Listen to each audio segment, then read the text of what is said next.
Good morning, class. Before you take your seats, please arrange your chairs properly. Okay? Already arranged? So, how's your day? Okay, very good. So, I will check the attendance now. So, just say the name who is absent. Who is absent? Okay, only Kulana. Okay, very good. So, now I will discuss to you about Rene Descartes' philosophy, cogito ergo sum. So, before that, I will ask you a question first. So, my question is, what is something you believe to be absolutely true? Who wants to answer this question? Don't worry because there's no wrong of this answer of this. We have the subjective idea or opinion of of this every question. So you are open and okay to answer in different ways. So who wants to answer? Okay, Ichi, stand up. Okay, sit. Okay, okay, very good. So you may take your seat. So who else? Just raise your hands. Okay, Pulano, stand up. Okay, okay, very good. So who else wants to answer? Okay, none. So okay, so as you can see, they have the different opinion about those questions. So actually, we have different opinion of what is true and what are and what are we going to believe. So in this discussion, we just now to focus on Rene Descartes' belief of what what is he argue, what is the reality and the certainty, or how can we see the one, meaning the reality or the truth based on this idea. So before we deepen the argument or the idea of Rene Descartes, we should first know who is Rene Descartes. So Rene Descartes was a French philosopher and a scientist, often called the father of modern philosophy. His statement, cogito ergo sum, is a foundational to understanding the certainty of knowledge and existence. So he was a French philosopher though. So he often called the father of modern philosophy because of his ideal work at that time, especially in this cogito ergo sum, that makes it a foundational to understanding the certainty of knowledge. And so, about this arguments and idea, we focus about the certainty of knowledge and existence. So, we are going to explore the the idea of Rene Descartes later. So, what makes Rene Descartes involved with this idea? So, during the 7th century, skepticism about knowledge was widespread. Descartes sought to challenge this doubt by creating a secure foundation for knowledge influenced by the scientific revolution. So during the 17th century, na known or na-focus about ang skepticism or kanang pag-doubt or pag-question about everything. So, ni sulod na dahil si Descartes about kanina problem. So, i-challenge niya ang doubt by creating secure foundation of knowledge. So, what is the method of doubt by Descartes? So, Descartes doubted everything that could be questioned, including sensory perception and attention. To find something absolutely certain, this approach is known as radical skepticism. So, Who wants to participate of what is Descartes mean about this text? Okay, stand up please. Okay. Yeah. Okay, please sit down. So, okay. So, is it correct that the method of the opening Descartes is that every time na siya idea or something na kakakita niya, ginadoubt niya reality or ginadoubt niya first before he believe that directly or dili pa siya mutuod dito kung mao na siya muod. Ginadoubt niya before na para makita din niya kung it really exists. So, we cannot just say that ang butang is exist because nakita lang na to. But we should first to think first or i-feel sa nato siya or i-experience before we conclude that that thing is or that idea is exist. So this is the method of doubt of Descartes. Before you believe in something, you should be doubt first if that thing is really exist or not. So this approach is known as a radical skepticism. So known daw siya, kanito naning approach is known siya as skepticism, that everything what we see or think is ginadoubt sa nato first before we believe, before we conclude that we believe that thing. So next is, what is cognitive ergo sum in René Descartes? So it is translated as I think therefore I am. Descartes believed that the only thing he could be certain of was his own existence, because the act of doubting his own existence demonstrates that he must exist as a being. In his work, Meditation of First Philosophy, Descartes wrote, I am, I exist, is necessarily true every time I conceive of it in my mind. So, cognitive ergo sum is translated as I think therefore I am.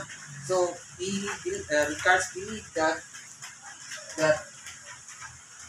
ang yarang ang ginatuan or the only certain thing that he would believe is that ang iyahang existence. Ang believe siya that everything what we see, we cannot sure if that thing exists, but he can sure that our existence as a human being is really true or really exists. So why he argued that? Why he also question about the existence of life or about human being?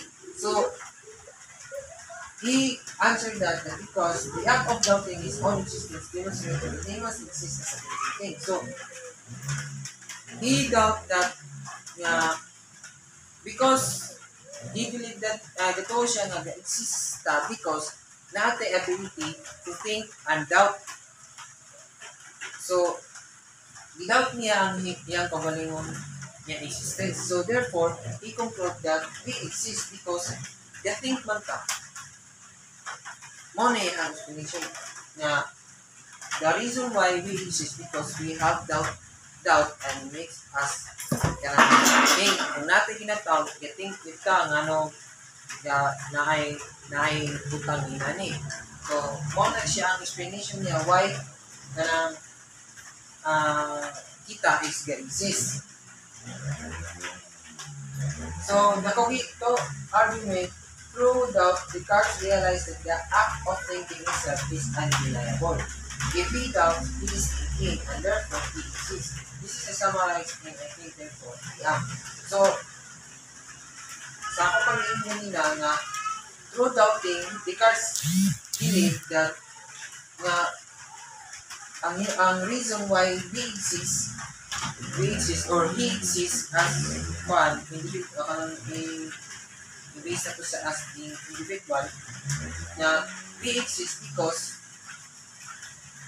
ga-doubt ta. And because of our doubts, ga-think ta of something. Ga-think ta why we kung ano na nga butang. So, the only, the thing that he only also, or the important of this idea about the cognitive ergo sum is that that the only reality or the certain knowledge and the certain truth is that we only exist because we are contained. So this is the only important about this Toby Hakakita argument. So next is implication of the dito. So the statement provides, his statement provides a firm starting point of knowledge, emphasizing self-awareness and reason. It also supports the fact idea that the mind and body are separate entities or dualism. So, because of his statement or his mga ideas niya, dito din nag-start yung daga na dayon ng mga criticism or mga other philosophers na nag-criticize about his idea. Dito na din nagsugod-tanan ang about sa existence sa butang or sa existence of human being or life. So, this is the starting point of knowledge. Dito nagsugod tanan ang mga idea kung why ang butang is na-exist o nga na-exist. Daan na rin mga philosopher na kailangan na of mga viewpoint and ideas of what is really true. So, it also support of other his ideas na nasa idea about the mind and body are separate entities. So, he believed that our body and mind are separate. They are not in uban. So, this is the implication of this topic talk. So next is lastly our conclusion. So the only important of this topic to Emerson is remains as a philosopher insight into certainty and the foundation of knowledge. It highlights the power of reason and self-awareness. So in the importance of this topic to Emerson is only hatag siya o kanang importance and idea to us to think more and have a self-awareness. And it also gives an idea to makes us give a power of reason. So this idea gives us idea that before we believe in something to reach, so we should first to think or give a reason why that thing is happened or exists. And his idea gives remains as a philosopher insight on self-certainty. So his idea gives us idea that nakatag siya o idea na dili ta mailad sa isa ka butang sa istorya sa laing tao. Before we believe in something na bitaw, this is only the important of this idea. Before we believe in the idea of others or other things, we should first think or doubt if we should be really to believe that or not. We should have the power of reason and why we should believe or not. So that's all our discussion. So if you have questions and clarifications, just ask me if naman wala ang subscribe. Okay? Okay, Fulano, just stand up. What is your question? Okay, so if we're going to go back to the computer or the sum of Benedict, so we should remember the importance of this computer or the sum that the only thing that's just only he believe that we are exist because kanang exista the only thing that he believe is we exist because gadaw ta mo.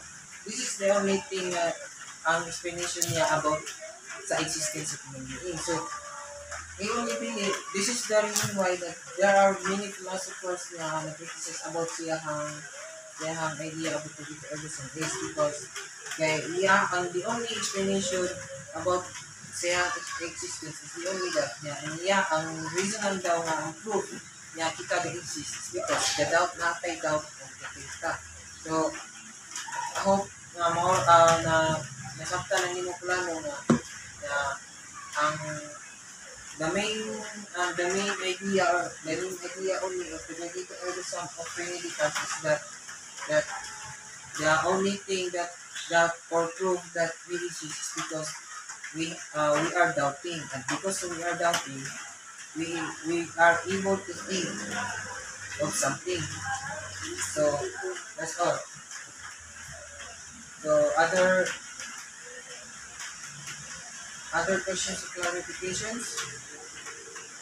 Na? So okay, so